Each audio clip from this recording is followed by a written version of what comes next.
तर कळवा स्टेशनच्या अलीकडे आम्ही उतरलो आहे.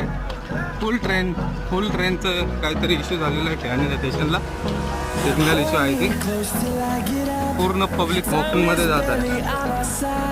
पूर्ण गर्दी, फुल गर्दी. जो कोणी ट्रॅव्हल करत आहे त्यांनी ट्रॅव्हल करू नका. तांत्रिक बिघाडामुळे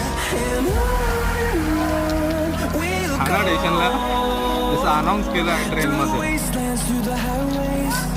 सिग्नलमध्ये इश्यू झालेला.